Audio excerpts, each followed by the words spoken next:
भगवान नव योगेश्वर ने कहा, धावन मिलिनवान नेत्रे न स्खलेत न पतेत। कृष्ण भक्ति का मार्ग ऐसा मार्ग है, आप अपनी आंखें बंद करके दौड़ोगे फिर भी न गिरोगे न पतित होगे और टाइम टू टाइम अपने डेस्टिनेशन पर पहुंच जाओगे।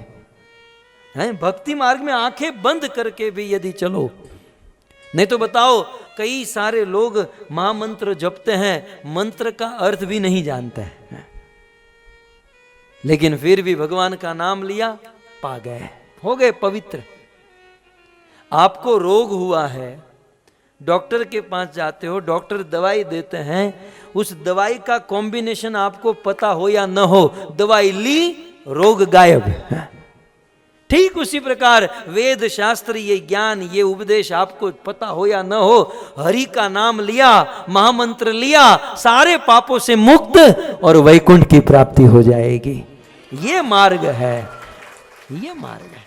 एक और हिरण्याकश्यपु, रावण, कंस, कितने बड़े बड़े उपासक, कितने बड़े बड़े भक्त हैं, लेकिन फिर भी दुर्गति हुई उन लोगों की। और दूसरी ओर जीवन भर तक पाप करने वाला पापी अजामिल, जीवन भर पाप किया और मरते समय अपने पुत्र के नाम से नारायण नाम ले लिया, नरक में जाने से बच गया और वैकुंठ पा गया। है, भक्ति की ये महिमा है।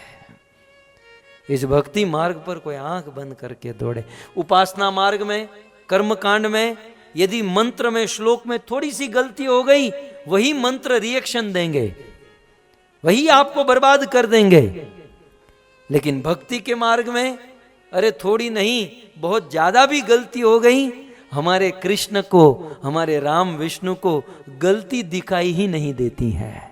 ऐसा मत समझना कृष्ण हमारी गलती माफ कर देते हैं या राम हमारी गलती माफ कर देते हैं। नहीं, राम और कृष्ण को गलती समझ में ही नहीं आती है, माफ करने का प्रश्न ही कहां है।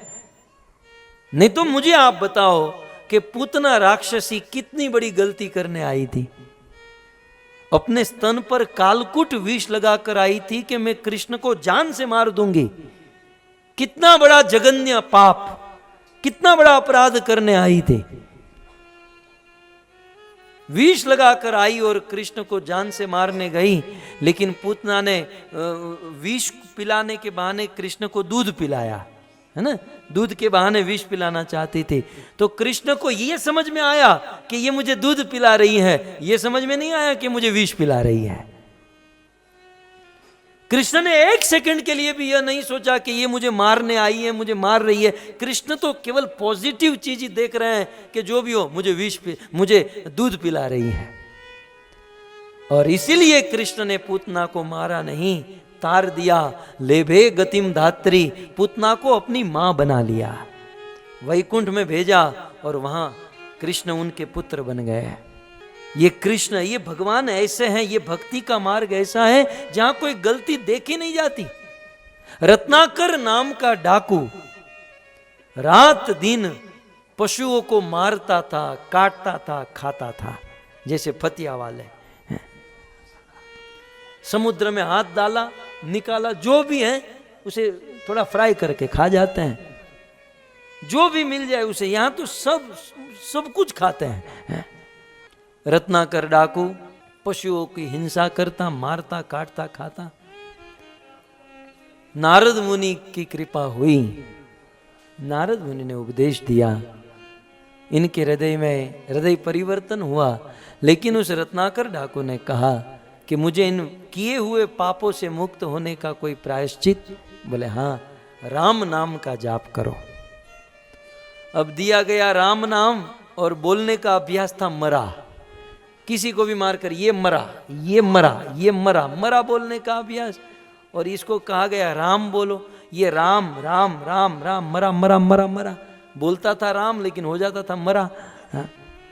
तब नारद मुनि ने इतना ही कहा कि कोई बात नहीं, चाहे राम जपो या मरा जपो, भगवान की भक्ति और भगवान का नाम बीज के समान है। खेत में आप किसी बीज को बोओ तो आप ऐसा सीधा नहीं बोते, आप तो आंख बंद करके बो देते हैं। फिर वो बीज टेढ़ा हो, उल्टा हो, कैसा भी हो, वो सीधा ही फलीभूत होता है। राम और कृष्ण की भक्ति या भगवान का नाम कैसे भी भाव कुभाव अनक आलसु कैसे भी आप लेते रहो, लेकिन वो जब फल देने की बारी आती है तो वो सीधा ही फल देता है। इसलिए सुखदेव गोस्वामी ने कहा कि कृष्ण भक्ति जैसा कोई मार्ग नहीं है, कोई मार्ग, कलयुग युग समान नहीं।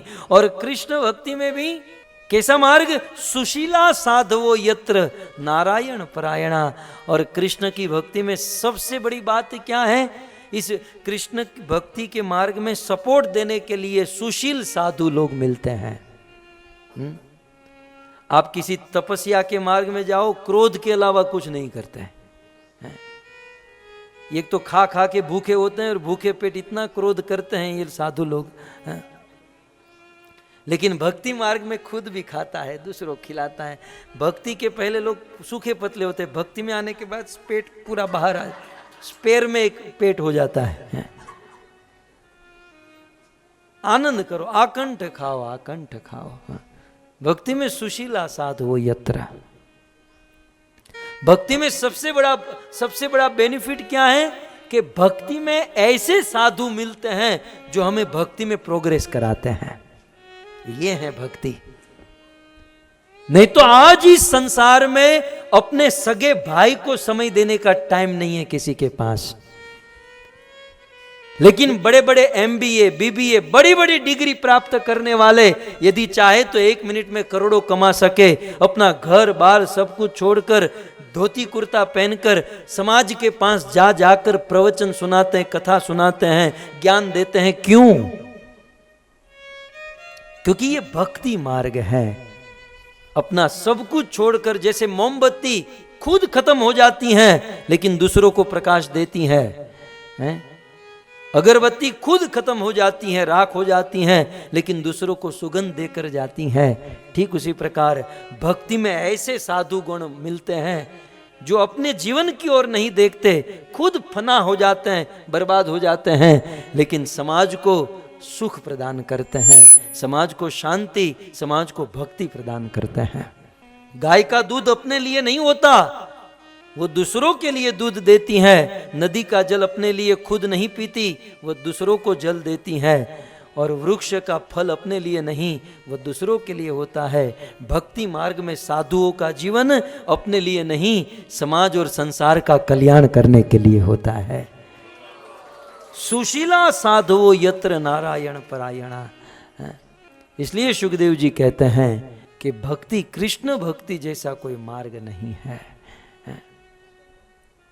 और अंत में वे ऐलान करते हैं कि परीक्षित सकृत मनः कृष्ण पदार विंदयो। हे परीक्षित, कृष्ण की भक्ति ज्यादा नहीं, सकृत मन, थोड़ी भी यदि कोई कृष्ण भक्ति करता है तो वो पूर्ण रूप से पवित्र हो जाता है। क्योंकि प्रायश्चितानि चिर्याणि नारायण परांगमुखम न निष्पुतंति राजेंद्र सुरा कुंभ इवा पगा।